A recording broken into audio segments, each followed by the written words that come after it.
힐러가 노시네 3대가 이렇게 우리 3대가 같이 해야 돼요. 나중에 3대가 왜 같이 예배드리는가 오늘 배울 겁니다. 왜 3대가 돼야 되는가 이것도 나오고. 자, 그러면 왜 이런 안타까운 일이 나는가 했습니다. 첫 번째가 보니까 뭐라고 되어 있습니까? 뭐라고요? 인성교육이 없기 때문에 그렇다. 인성교육이 무너져 있기 때문에 아이들이 지식은 많이 쌓이는데 자기의 삶을 어떻게 추스리고 외부적인 압력이 들어왔을 때 힘든 일이 생겼을 때 어떻게 이겨내야 되는가에 대한 부분을 전혀 모르고 있다. 그냥 온실 속에 화초처럼 자랐기 때문에 그런 외부적인 환경에 어려움이 닥쳤을 때는 그냥 무너져 버리는 거예요. 그죠? 자, 그 다음에 그러면 그 인성교육이란 무엇인가 하는 것입니다. 인성교육이란 무엇인가 읽어보겠습니다. 같이 읽읍시다. 밑에 있는 내용이 있습니다. 같이 읽겠습니다. 시작! 인성교육이란 도덕적 인격을 형성하는 내면적 성품, 성질 혹은 성격 및 강한 의지를 개발하고 이를 외면적 착한 행실로 나타내는 교육이다. 인성교육이란 첫 번째, 도덕적 인격을 형성하는 내면적 성품, 또 성질, 성격, 끝에 보니 뭐가 있어요? 강한 의지까지 있습니다. 그것들을 개발시켜서 그냥 내면으로만 갖고 있는 것이 아니라 이게 어떻게 된다고요? 외면적 착한 행실로 나타낼 수 있도록 도와주는 교육이 인성교육입니다. 세상에서요, 요즘에 인성교육에 대한 그 관심이 너무 높아지고 있어요. 왜 그런가 하니까 학교마다 난리가 났어요. 아까 뭐 자살 얘기뿐만 아니라 학교 폭력, 성문제 이런 것들이 피일비재합니다. 지난번에 여기 뒤에 계신 우리 집사님 한 분 계신데 21년 동안 학교에 계셨다가 왜 나오셨다 물어봤습니다. 도저히 감당이 안 돼서 나오셨다. 아이들이 이제 더 이상 감당이 안 돼서 나오셨다. 그렇게 표현하셨다. 정말 아이들이 감당이 안 돼요.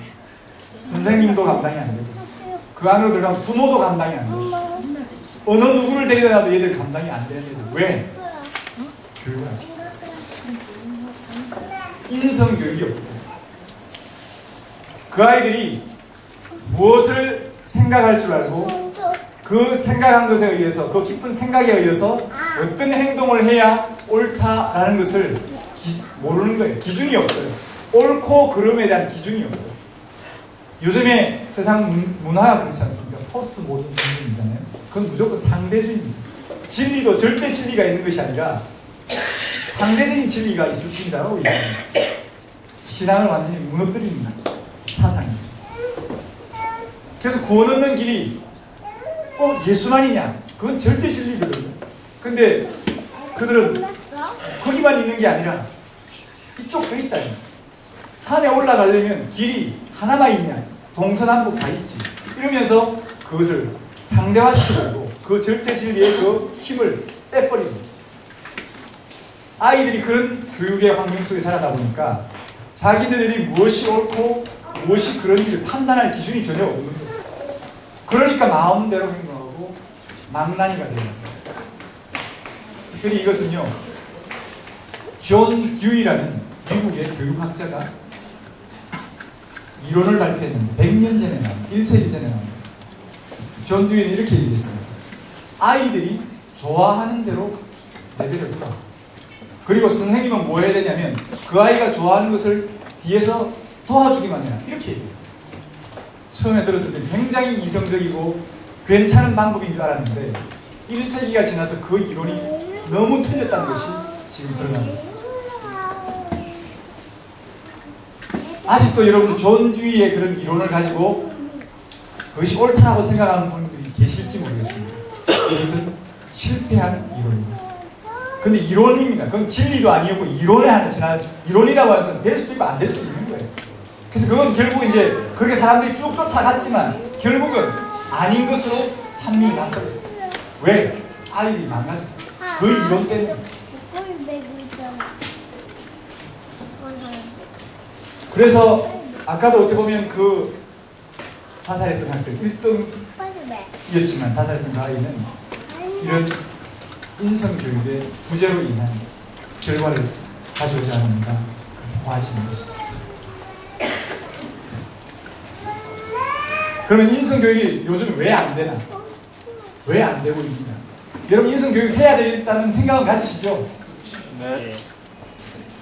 근데 집에서 인성교육 해보셨어요?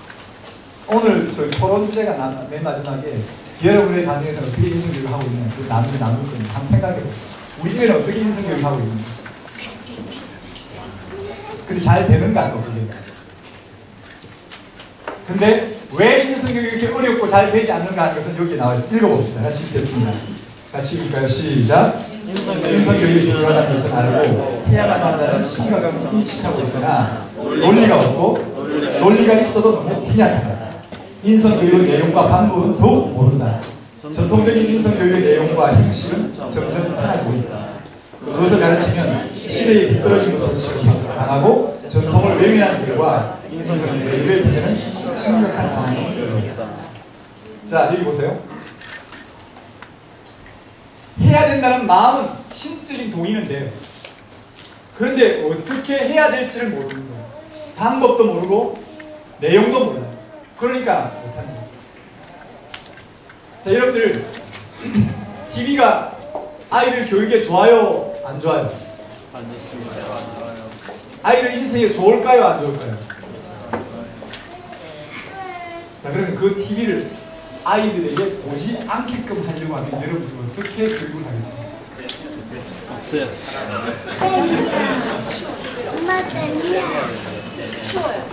치우는 게 제일 확실한 방법입니다. 근데 치우고 나면 아이들이 다른 집에 가서 봐요. 아니, 집에서 컴퓨터 말리고 PC방 가잖아. 똑같아요. 보세요. 그게 방금 인성의 내용과 방법을 모르는 한 어떤 극단적인 결론이에요. 치우면 될 거다. 치운다고 되는 게 아니죠. 그 아이가 왜 보지 말아야 되는지를 알려줘요. 그리고 우리는 방금 얘기했잖아요. 인성의 교육에 대한 마음은 있는데 그것에 논리가 없어요. 논리가 있으면 너무 빈약해요. TV 보지 말라는 게 이겁니다. 오늘 이제 얘기를 들어서 니한테 좀 제대로 배우고 가면 할 말이 있겠죠. 지금까지 그랬어요. 야, TV 니한테 안 좋다더라. 보지 마. 그걸로 아이들이 설득이 됩니까? 안 되죠. 아, 나 재밌어 볼래. 이러면 막 그러면 끝이에요. 심심해 보여줘. 끝이에요. 논리적 근거가 없어요. 왜 TV를 보지 않아야 되는지.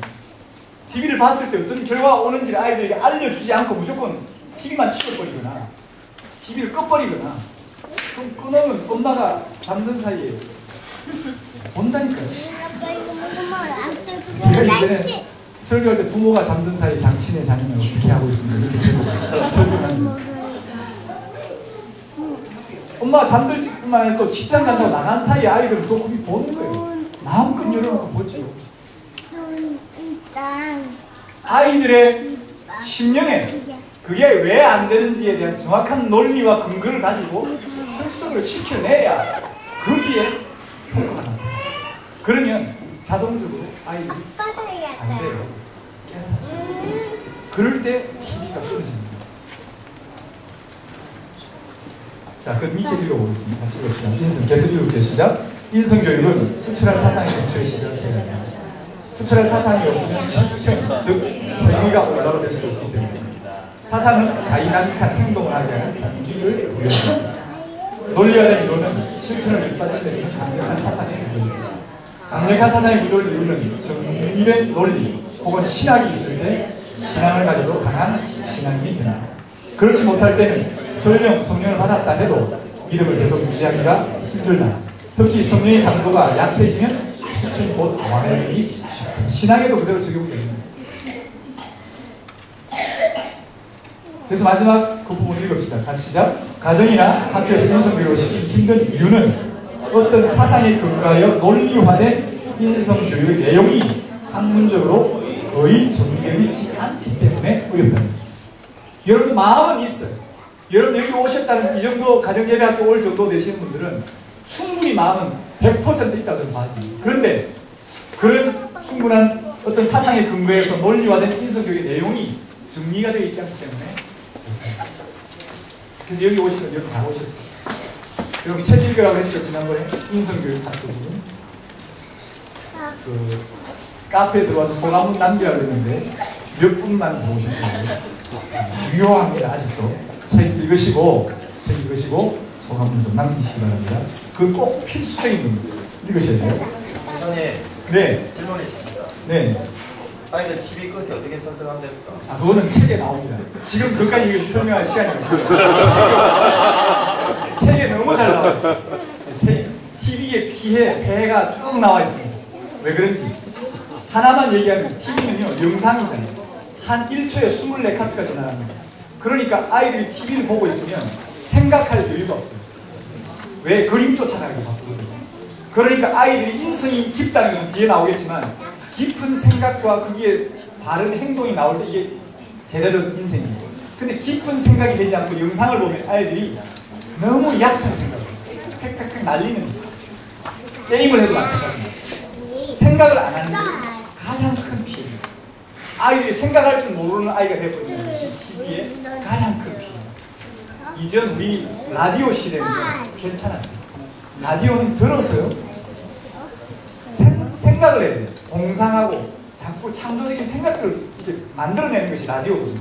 유대인들은 아직도 TV는 없지만 라디오는 들어요. 왜냐하면 성경 말씀이 원래 듣는 용으로 만들어진 책입니다. 읽는 용이 아닙니다. 들려주는 책입니다. 그래서 그 사람들은 들으면서 하나님의 창세기를 쭉 얘기하면 하나님의 천지 창조가 머릿속에 그려지고 그런 생각이 깊어집니다. 출애굽기를 하면서 모세가 홍해를 갈랐던 내용들이 쫙 앞에서 읽어내면 머릿속으로 바다가 갈라지는 상상을 하고 머릿속 생각해요. 들을 때는 돼요. 그러나 보면 안 돼요. 우리 아이들 근데 망가뜨리고 있죠. 좀 들으면 TV 켜주고 TV 봐 이렇게 않고 아이들 망가뜨리면 생각하지 않는 아이로 만드는 주된 원인이 거기 있어요. TV, 인터넷, 컴퓨터. 일단 저희 스스로도 사실은 그 말로 설득은 되지만 저희도 당장 드라마 못 끊고 보는데 아이들한테 그걸 설득이 안 되진 않아요. 그게 부모의 근심과 결단이 있어요. 부모가 안 하고 아이들에게 해야 됩니까? 안 되죠. 아이들 같은 경우 TV가 아예 없거든요. 네네. 그렇다고 해서 아이들이 예를 들어 할머니가 TV 보는 걸 하고 그거는 어쩔 수 없죠. 그러니까 조금 전에 저희가 TV를 보면 생각이 없어진다 한다고 설득이 되는 게 아닙니다. 됩니다. 아이들이 안 되는 게 아니라 돼요. 실제로 됩니다. 한번 해보십시오. 해보시고 이제 자꾸 얘기합니다. 자, 넘어가겠습니다. 그래서 그런 사상에 근거한 논리화된 인성교육의 내용이 정리가 되어 있어야 되는데 너무 잘 정리를 해놓으셨어요. 책 꼭 읽으세요. 인성교육 책 읽으십시오. 자, 그러면 인성교육을 시키는 방법으로 한번 가봅시다. 첫 번째 읽어보겠습니다. 같이 읽을게요. 시작. 인성의 요소를 반복적으로 교육시켜라. 자, 여기 한번 보시죠. 앞에 한번 보세요. 교육의 시작과 완성을 해놨습니다. 경건한 자손을 만들어내는 방법. 우리 아이들을 말씀 맡은 자로 경건한 자손으로 우리가 길러내고 싶단 말이에요. 그럼 어떻게 교육을 시작해야 되고 어떻게 끝을 내야 되는가 하는 것이 여기에 순차적으로 나와 있습니다. 첫 번째 보니까 교육에 뭐가 있어야 된다고요? 논리. 아이들이 이해할 정도의 논리가 있어요. 교육의 논리를 아까 얘기했던 것처럼 TV 그냥 보지마라가 아니고 TV를 봤을 때 어떤 피해가 있는가를 아이들이 일러줘야 됩니다. 그리고 그 피해를 얘기할 때도요 아주 구체적으로 실제적인 예들이 많이 들어있습니다. 그 아이들하고 같이 얘기를 나누다 보면 아이들이 자기네들도 생각해요. 왜 아이들도 생각하는 거예요? 생각하지 못하는 아이들은 그냥 계속적으로 반복적으로 교육합니다. 그러니까 교육의 논리를 두 번째 보세요. 뭐라고 되어 있습니까? 한 번 더 TV가 이런 거야 하고 끝이 났어요. 그 아이가 실천할까요? 안 할까요? 못하죠. 그럼 어떻게 해야 돼요? 그 내용을 반복적으로 교육시켜요. 볼 때마다 또 그런 상황에 닥칠 때마다 이런 건 좀 귀찮게 느껴지겠죠. 하지만 부모가 그렇게 해주셔야 돼요.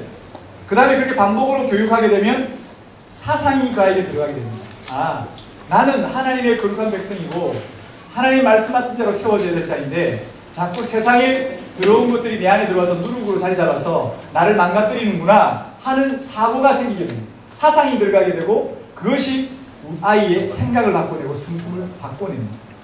그리고 나서 생각이 바뀌니까 뭐가 돼요? 행동이 올바르게 되어집니다. 그 다음에 뭐예요? 행동을 반복적으로 하다 보니까 그것이 습관이 되고 그 습관이 몸에 붙은 아이들은 자연스럽게 경건한 삶을 살아가는 아이로 된다는 거죠. 이게 안 되는 것이 아니고 집사님, 유대인들이 이미 실험을 다 해놨습니다. 4200년 동안 됩니다. 믿음 가지고 하시면 됩니다. 안 했으면 됩니다. 안 해요. 이런 방법으로 반복적으로 교육을 시키게 된다면 반드시 아이들은 바뀌어지게 되어 있습니다.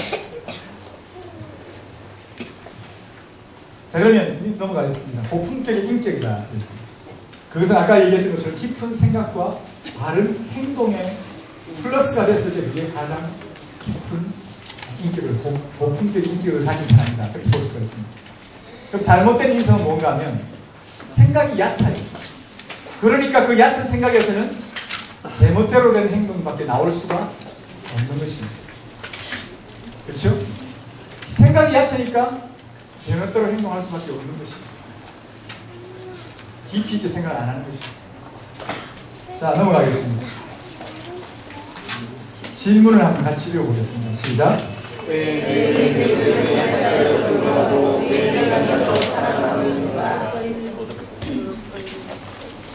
현대교육이 너무너무 발달됩니다. 여기 유치원 원장님도 와 계세요. 원장님, 권사님, 교육이 하루하루 바뀌죠? 우리 권사님 보니까 한 주가 멀다고 교육을 다니시더라고요. 왜? 그러니까 새로운 교육 방법들이 막 이렇게 쏟아져 나오니까 가만히 못 계시는 거예요. 가서 교육받고 오고 또 가서 교육받고 오고 난리가 났습니다. 또 그러면 세상은 그렇게 바뀌어가는데 그 유치원에 안 해주면 유치원이 덜 떨어지는 유치원 돼가지고 아이들도 안 올 거 아니에요. 그러니까 어쩔 수 없이 가야 되는 거예요. 그런데 왜 그렇게 현대교육은 발달함에도 불구하고 아이들은 점점 더 타락해 갑니다. 인성은 점점 더 망가져가는 거죠. 자, 첫 번째 거기에 대한 질문의 답입니다. 뭐라고 되어 있습니까? 같이 여러분들 밑에 있는 작은 1번을 책에서 한번 읽어보세요. 시작.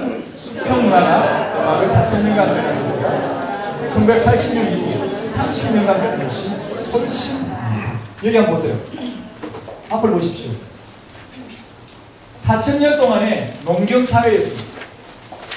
그리고 이 농경사회에서는 별로 뭐 바뀔 게 없어요. 문화가 그냥 씨 뿌리고 추수하고 그게 다예요.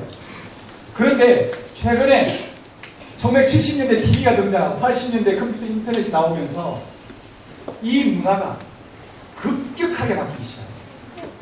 그러니까 여러분 잘 생각해 보세요. 아이들이 인성이 무너졌다, 급격하게 무너졌다 하는 것이 언제냐면 최근 20, 30년 사이. 최근 20, 30년 사이. 그래도 70년대 그리고 그 이전 보면 우리 어르신도 계시겠지만 그렇게까지는 망가지진 않았어요. 그렇죠? 그렇게까지는 망가지진 않았어요. 그런데 80년대 이후로 급속도로 아이들의 인생이 무너지고 사람들이 개념이 없어요. 진짜 뭐가 옳은지 그른지 불가능해요. 왜 그러냐니까 이 수평 문화가 엄청나게 발달하게 있어요. 그럼 수평 문화는 대체 뭔가 좀 이따 설명해주세요. 그런 이유 때문에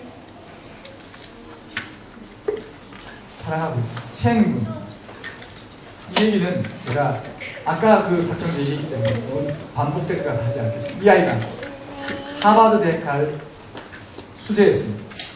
그런데 고3 때 친구를 죽이는 살인을 저지릅니다.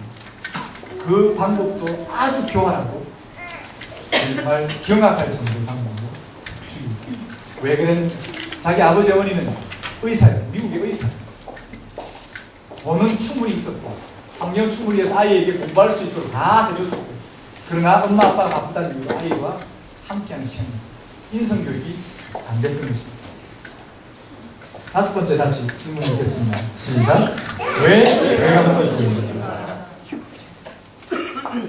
1번을 같이 읽읍시다. 시작.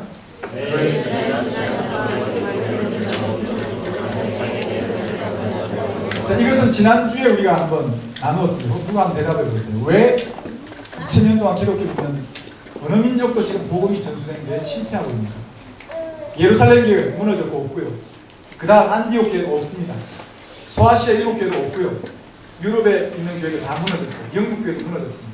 미국 교회도 무너지고 있고, 한국 교회도 무너지고 있고, 한국 교회가 급속도로 무너지고 있고, 최근 99년 이후로 급속도로 무너지고 있습니다. 99년에 1000만, 작년도 통계 870만, 기독교 그 2단 종파까지 다 포함했어요. 우리 수영로교회가 2만 명 주일 출석합니다. 그러면 130만이 사라졌다는 것은 수영로 교회 같은 교회가 65개가 입장에서 없어졌습니다.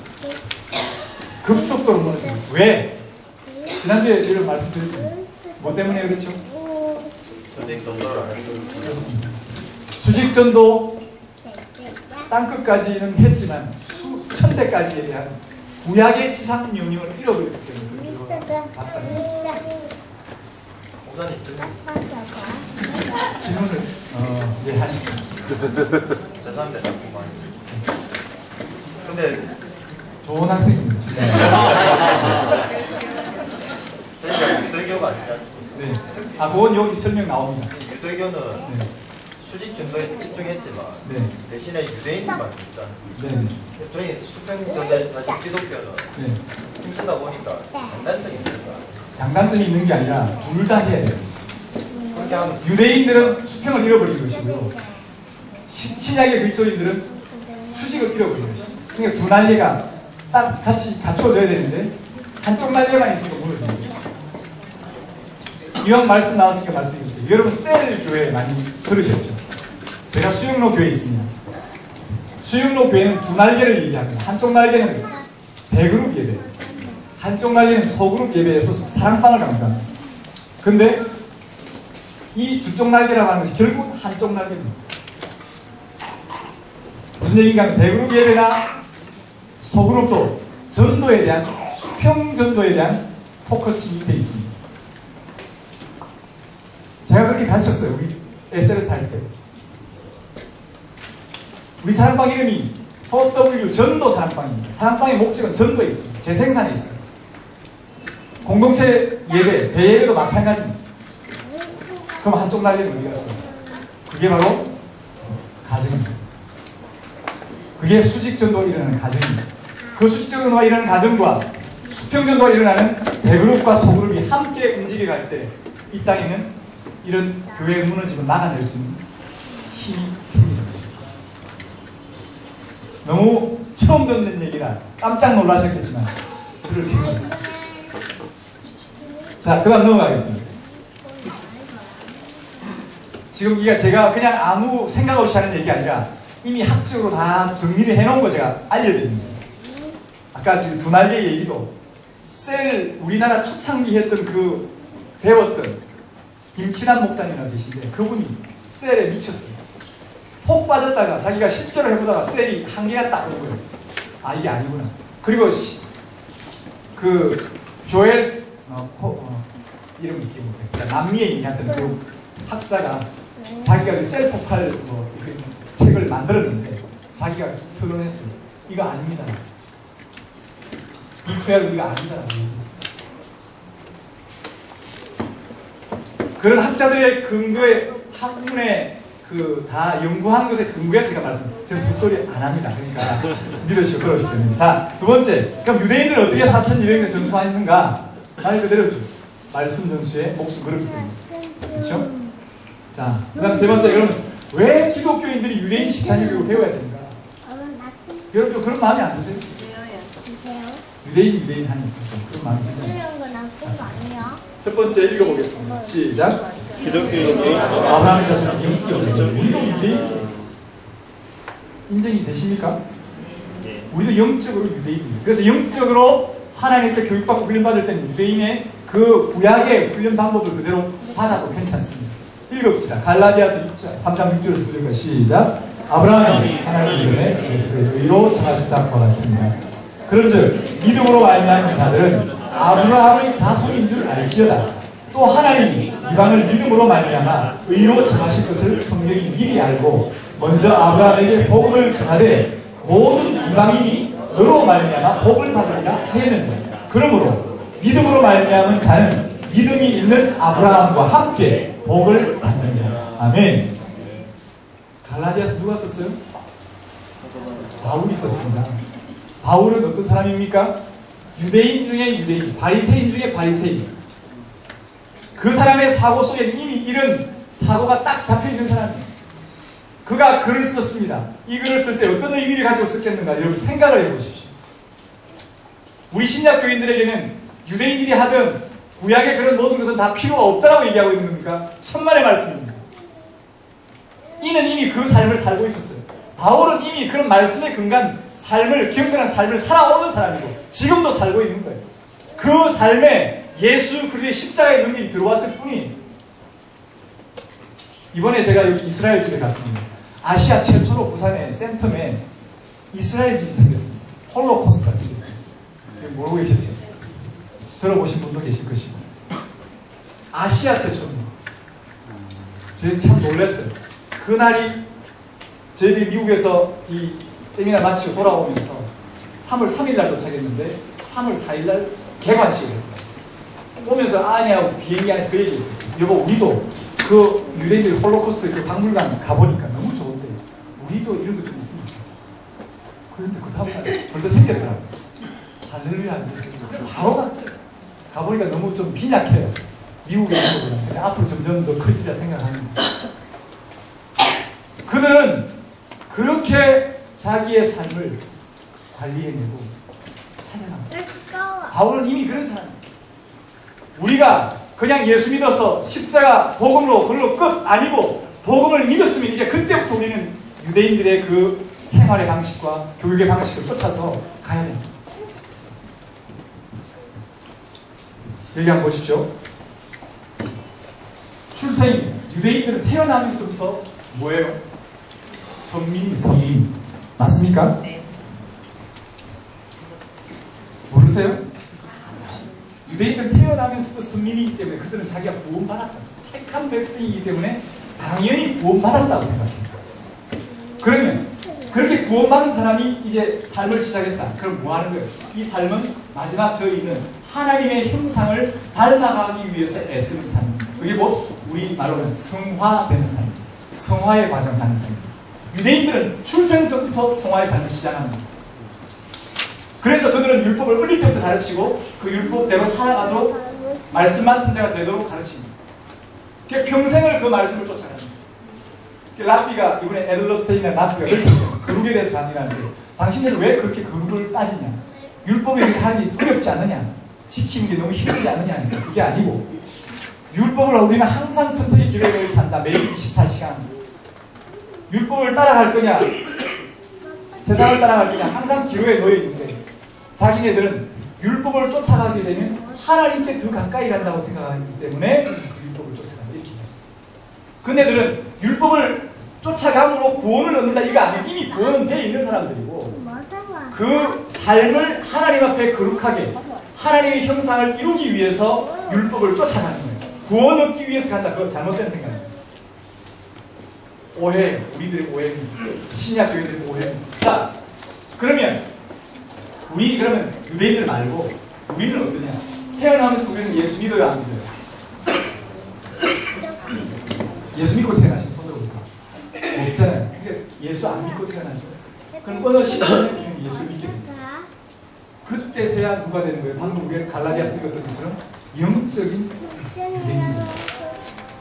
그러면 유대인들은 출생서부터 시작하면 우리는 이때부터 기독교 교육을 해서 성민교육이 시작돼요.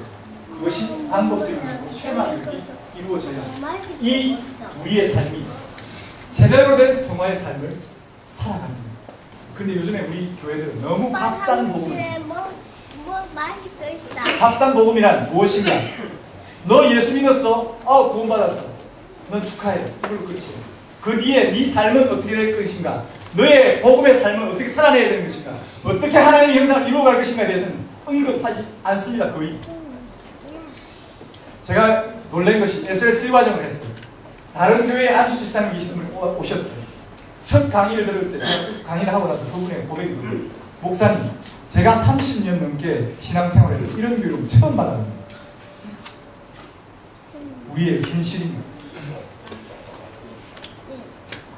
권사가 되고 안수 집사가 되고 장로가 되었다고 해서 된 게 아니라 그들이 얼마만큼 구원 이후에 자기의 성화의 삶을 그렇게 살아내는가가 중요한 것입니다.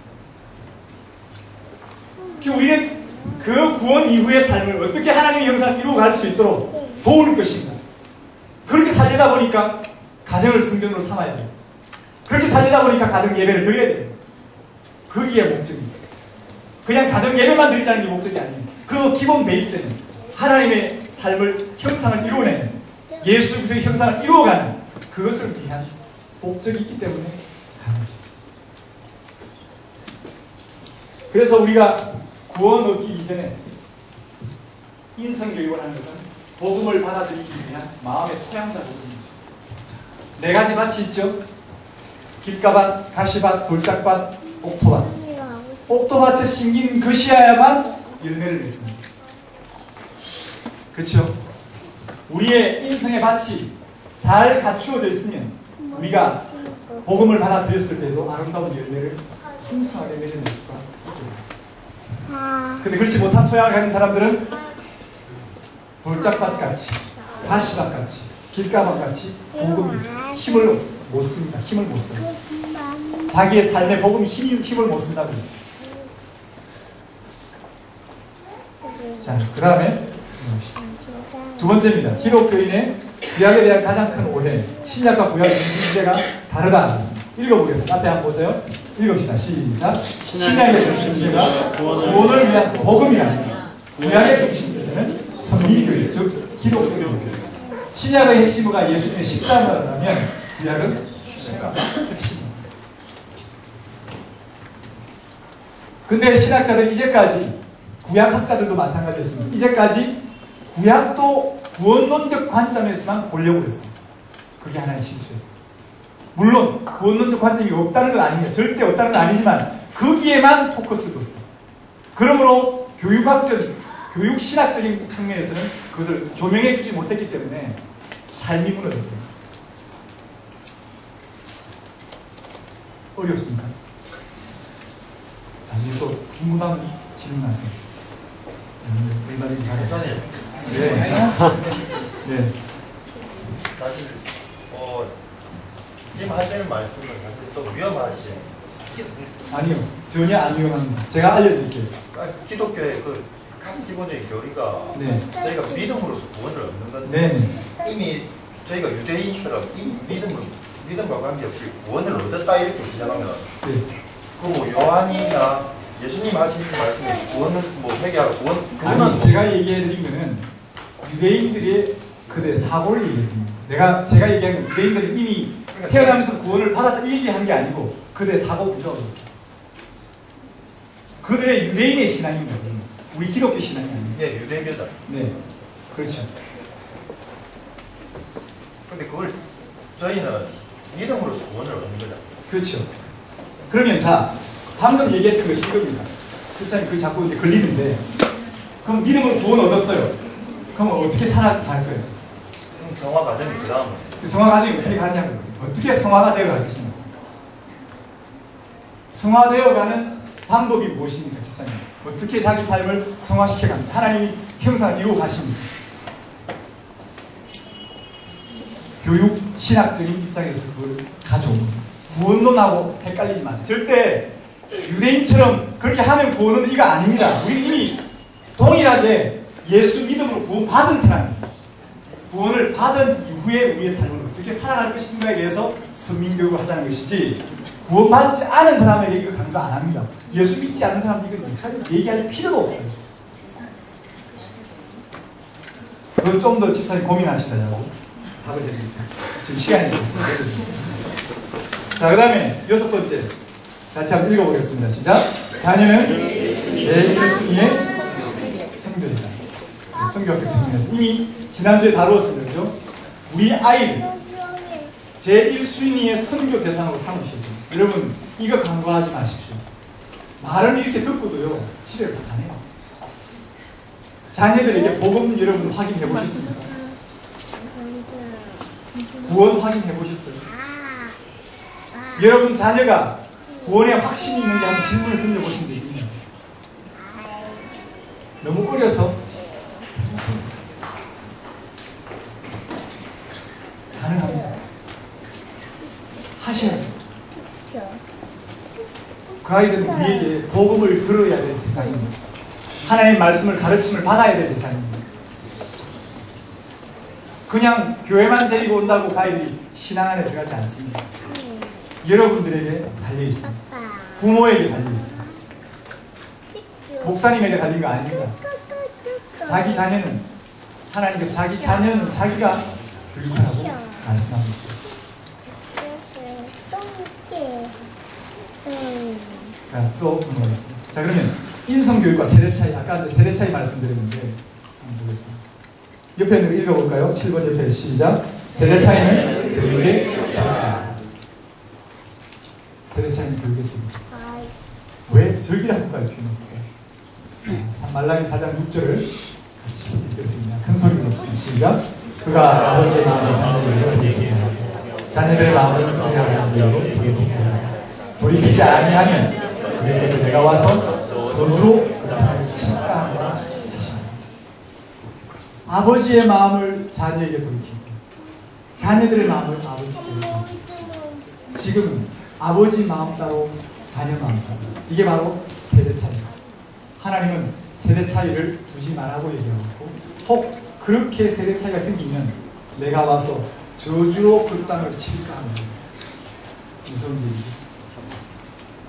무슨 얘기입니까? 구약의 지상명령을 지켜 행하는 얘기입니다. 부모가 자녀를 제자 삼는 겁니다. 부모가 자녀를 말씀 받은 자로 길러내라는 얘기입니다. 그게 끊어졌을 때 그 다음 세대는 하나님 말씀도 모르는 사사기에 나오는 전혀 다른 세대가 나오는 거죠. 여러분들은 신앙이 좋고 여러분들은 믿음이 좋고 여러분은 직분도 받고 교회 봉사도 열심히 하는데 가르치지 않으면 내 아이는 그렇게 된다는 보장이 없어요. 그렇게 됐을 때 그 저주가 그 가문에 임하게 됩니다. 아까 보셨죠? 에드워즈의 가문과 주커스의 가문이 어떻게 달라지는지 볼 수 있습니다. 교육을 한 결과와 하지 않은 결과. 자, 유대인들의 문화와 현대 또래 문화의 차이점입니다. 여기 한번 보시죠. 한국의 현재 문화는 이렇습니다. 또래 문화만 발달되고 있어요. 또래 문화. 그래서 할아버지 세대는 할아버지끼리만 통해요. 그렇죠? 그 다음에 부모 세대는 부모 세대끼리만 또 통해요. 자녀들은 자녀들끼리만 통해요. 이게 세대 차이예요. 왜 그렇습니까? 그 다음으로 물려줄 공통된 과제가 없어요. 우리 신앙을 하면서도 공통된 과제인 신앙을 물려줄 생각조차도 하지 않고 그냥 나 혼자 열심히 하면 되겠지 하는 그 정도. 내가 열심히 기도했으니까 얘들이 그 기도에서 복을 받게. 물론 하나님 복 안 주시는 건 아니에요. 하지만 이 신앙이 그대로 가냐. 기도만 열심히 했다. 가르치고 자녀를 제자 삼아요. 근데 유대인들을 보시면 그렇습니다. 3대 통합 문화입니다. 조부모와 부모와 손자와 동일합니다. 사진을 좀 하나 보여드릴게요. 그래서 이들은 세대 차이가 없어요. 아브라함부터 지금 계속 그 말씀을 전수하고 신앙을 전수하고 사랑을 전수하고 전통을 그대로 이어주고 그래서 이들이 AD 70년에 티투스 장군에 의해서 예루살렘 성이 완전히 무너졌겠죠. 그 시점부터 디아스포라가 각 나라로 흩어집니다. 그래서 2000년 동안 나라 없는 그런 서룩을 엄청나게 했거든요. 그래서 게토라는 것도 나오잖아요. 게토는 뭐 한 것이냐면 유대인들만의 집단으로 모여 살도록 모아놓은 거죠. 그 아메리카로 치면 그 뭐죠? 부족민이 뭐죠? 인디안들만 따로 집단 거주하도록 만드는 그런 데를 게토라고. 유대인들이 따로 모여 살던 곳을 게토라고 합니다. 그렇게 모여 살면서 엄청난 핍박이 있었어요. 중세 시대에 흑사병이 돌았을 때 이들은 율법을 지키면서 깨끗하게 사니까 청결하게 사니까 그 마을에는 흑사병이 들어오지 않은 거예요. 근데 그 다른 동네는 다 죽어버렸어요. 그러니까 이들을 모함해가지고 너희들이 우리 먹는 물에다가 이런 병균을 갖다 넣었지. 막 학살을. 그런 고통의 세월들을 지금 2000년 동안. 그리고서 1948년에 팔레스타인 조그만 땅에 강원도만한 땅에다가 나라를 공립을 했어요. 그때 놀라운 것입니다. 이들이 각 나라에서 모여왔는데 세대 차이가 없어요. 똑같은 히브리어를 써요. 똑같은 절기를 지켜요. 똑같은 말씀을 나눠요. 하나도 이질감 없이 서로가 섞였습니다. 이들의 힘이 그게 세대 차이가 없는 민족의 힘입니다. 근데 그 시절에 그 가난하고 힘 없던 팔레스타인을 소비하기 힘이면서 그 땅을 뺏은 그 얘기도 사실은. 네, 집사님 생각이 너무 많으셔서 그런데 이것만 좀 보시기 바랍니다. 네, 저도 그거 알고 있습니다. 지금도 동일하게 그런 분쟁이 있다는 것도 알고 있고, 그러나 우리가 보아야 될 것만 취하자는 것이죠. 이해되세요? 그들의 100% 다 옳다는 거 아니에요. 제가 얘기하는 또 이 유대인들은요, 유대인들 중에도 보수파가 있고 진보파가 있습니다. 제가 얘기드리는 이 유대인들의 얘기는 정통 보수 유대인들이 지키고 있는 내용들을 지금 말씀드립니다. 자유주의자 아예 유대인교를 떠난 사람들 많습니다. 정통파 유대인들은 10%에서 13%입니다.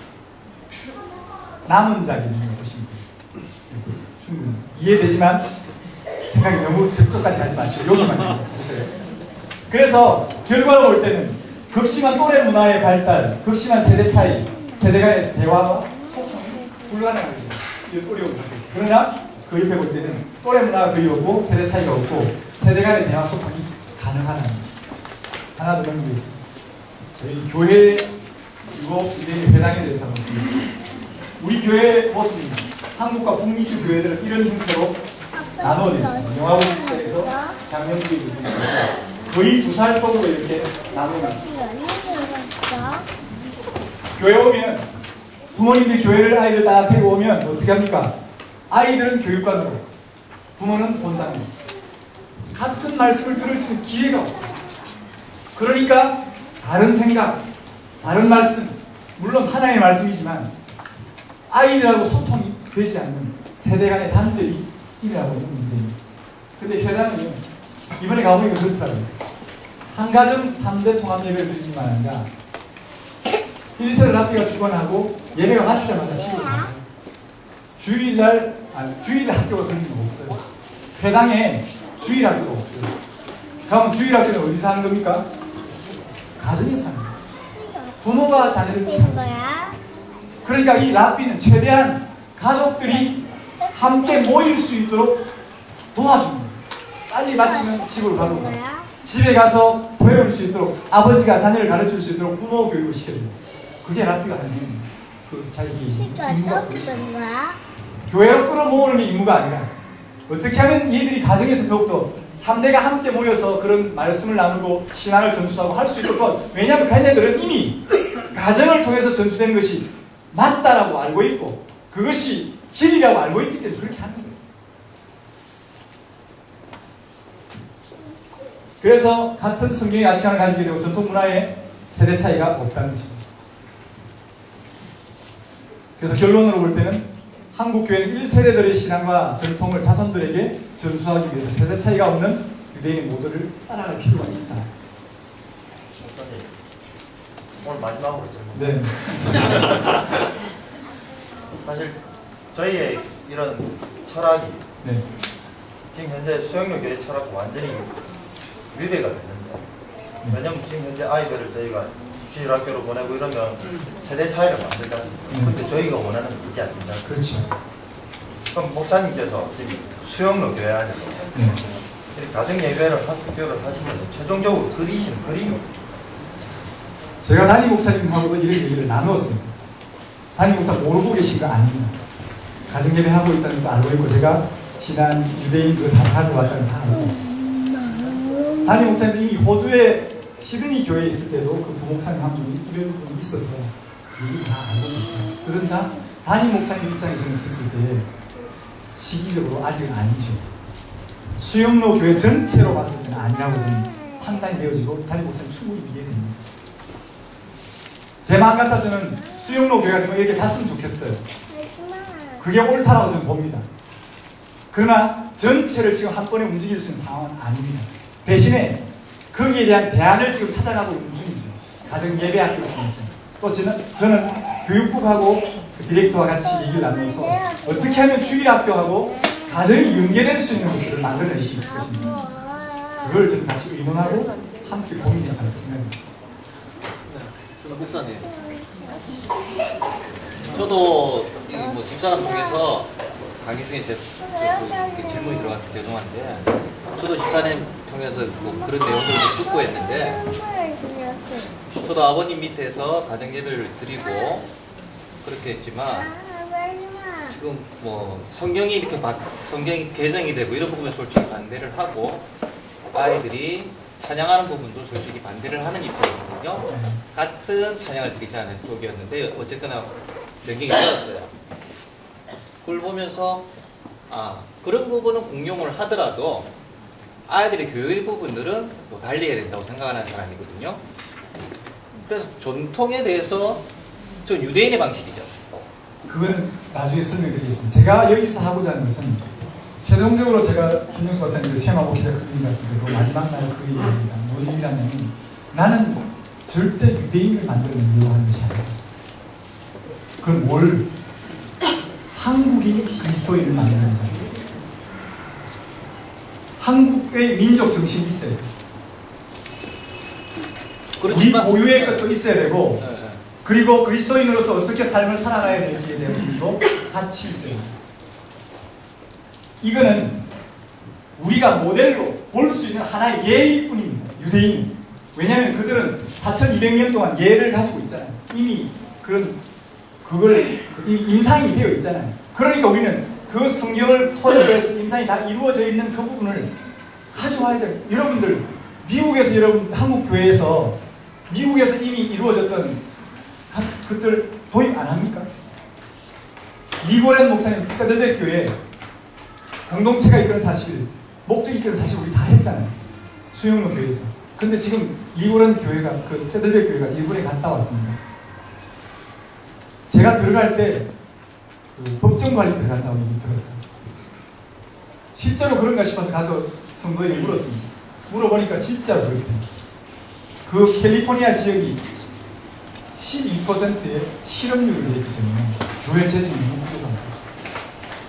그래서 한 달 전이라고 하죠. 한 달 전에 한 주간에 $100만 정도의 돈이 이렇게 들어가야 되는데 없어가지고 리브렌 목사님 전화를 돌렸어요. 메일을 보낸 거예요. 성도들이 수요일날 공수를 찾아서 그리고 겨우 몇 번 했습니다. 그 얘기까지 하시죠. 우리 벤치마킹 하잖아요. 잘 되는지 안 되는지 검증도 안 된 것들을 갖다 하잖아요. 이거는 검증된 것입니다. 그래서 저희들은 그 모델을 쫓아가자는 것이 유대인 되자는 얘기는 아닙니다. 오해하지 않으시면 좋겠습니다.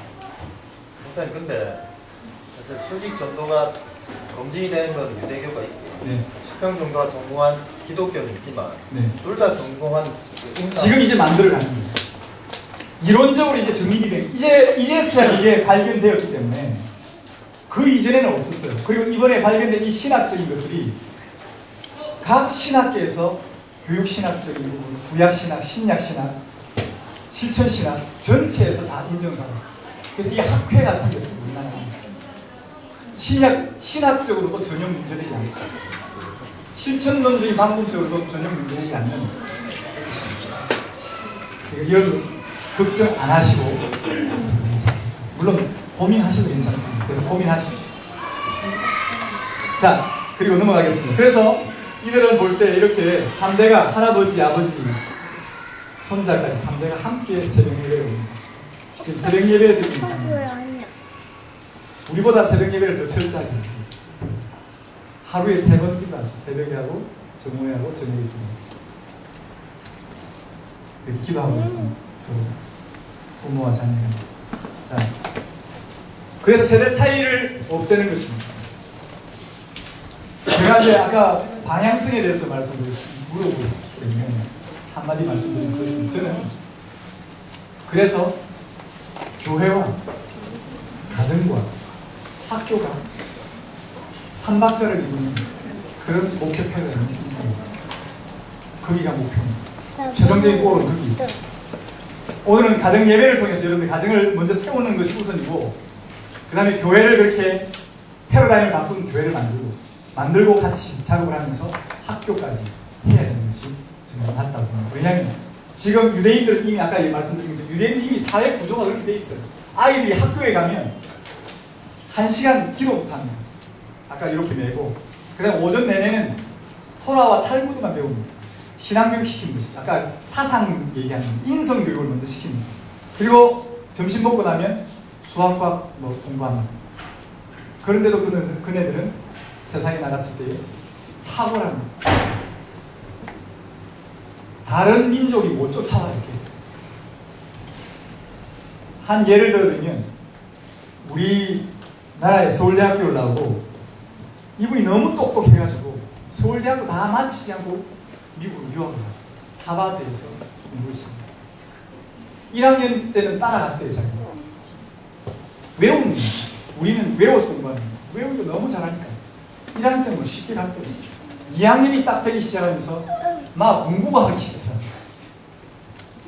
우리가 해오던 방식이 아니고 생각해야 돼요. 생각을 깊이 함으로 풀어내야 되는 어떤 일들 시키니까 죽겠더라고요. 돌아가고 싶더라고요. 한국으로. 그런데 한국에서 자기를 보낼 때에 그 기대 어린 눈빛으로 봐줬던 그 사람들의 눈빛이 두려워가 못 가요. 그리고 억지로 2학년, 3학년, 4학년 마쳤는데 옆에 있는 유대인들 보니까 발벗고 쫓아가면 어떡해요? 못 쫓아가는 거예요. 왜? 그네들 어릴 때도 그렇게 훈련을 받았고 교육을 받았기 때문에 그 탁월습니다. 그건 지금 유대인을 찬양하고자 하는 게 아니라 걔네들이 하고 있는 제대로 된 잘하고 있는 부분을 벤치마킹 해와서 우리 것으로 삼고 우리라고 해서 왜 그걸 못하란 말이에요. 유대인들이 노벨상에 32%를 받아냅니다. 전체 인구는 1,500만 밖에 안 돼요. 우리나라 서울 인구밖에 안 됩니다. 그런데 전 세계의 노벨상의 32%를 그들이 받아냅니다. 어디서 나오는 힘이에요? 성경을 가르치고 신앙을 가르치고 말씀을 전수하고 그 말씀에 의한 힘이 거기서 나옵니다. 우리 그걸 배우자는 것이죠. 적용하자는 것이죠. 자, 그 다음에 넘어가겠습니다. 인성교육의 본질과 원리인데 수직문화와 수평문화의 차이점입니다. 한번 보겠습니다. 로마서 1장 12절인데 같이 큰 소리로 읽겠습니다. 그러므로 내가 하나님의 모든 자녀를 원하노니 너희를 하나님이 기뻐하시는 거룩한 산 제물로 드리라. 이는 너희가 드리는 영적 예배니라. 너희는 세대를 본받지 말고 마음을 새롭게 함으로 변화를 받아 하나님의 선하심을 구하시고 원하시듯이 이곳이 분별하고 이 세대를 본받지 말라고 말씀하고 있고 너희 몸을 거룩한 산 제물로 드리는 이것도 로마서도 또 동일하게 바울이 쓰고 있습니다. 그는 어떤 배경을 가지고 유대인의 배경을 가지고 지금 말씀하십니다. 저는 이걸 유대인을 알아가면 알아갈수록 구약도 새롭게 보이고 신약도 새롭게 의미를 많이 느낍니다. 왜냐하면 그 쓰고 있는 사람의 사상과 그 배경을 이해를 하게 되니까 그 쓰고 있는 글의 내용이 훨씬 더 가깝게 다가오고 이해가 빨립니다. 지금 이 표현 보십시오. 거룩한 산 제물로 드리라. 이게 유대인이 드리던 제사 얘기입니다. 예수님 오시기 이전에 드렸던 제사. 그리고 영적 예배도 얘기하고요. 이 세대를 본받지 말라고 얘기합니다. 그렇죠? 그러면 수직문화와 수평문화입니다. 문화는 두 종류가 있다고 했습니다. 수직문화와 수평문화.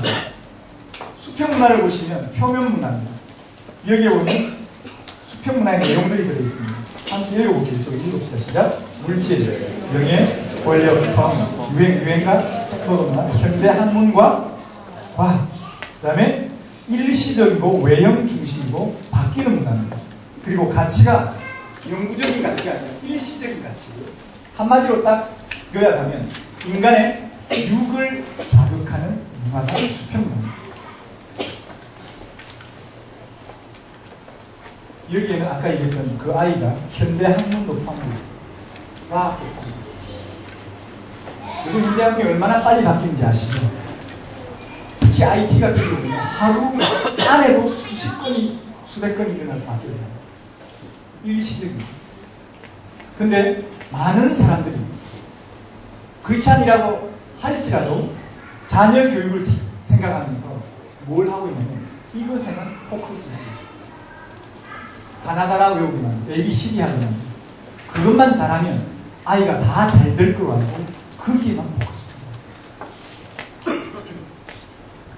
지식교육, IQ 교육, 개인주의, 물질주의, 과학만능주의, 쾌락주의가 수평문화에서 있습니다. 그래서 인생의 재미를 찾는 거예요. 요즘에는요, 여기에 계신 분들도 저는 거기에 이미 젖어 있다고 봅니다. 저도 마찬가지고. 재미가 있어요. 그래서 끊임없이 재미를 추구합니다. 여러분 토요일 저녁에 뭐 하십니까? 우리 가정 예배 드리는 시간이거든요. 그때가 토요일 저녁에 뭐 하시죠? 뭐 가족 외식을 가시는 분도 있을 거고 TV 앞에 앉아 계신 분도 있을 것이고 왜 그렇게 하시죠? 재미. 여러분이 물들어 있어요. 그렇게 물이 들어 있으면서도 그게 얼마나 폐해가 있다는 것조차도 모르는 상태에서 그냥 다 하니까 나도 그냥 물에 흘러 떠내려가듯이 같이 흘러가고 있는 것이죠.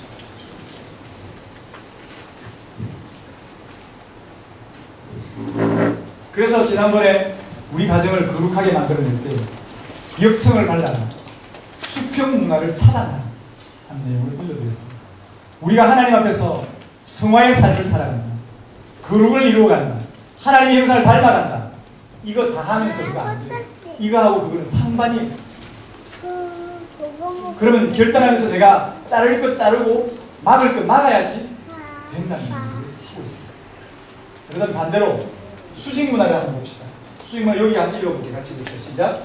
종교 역사상 약한 공적인 가치, 구분 및 윤리적 가치, 도덕, 고난, 불의문.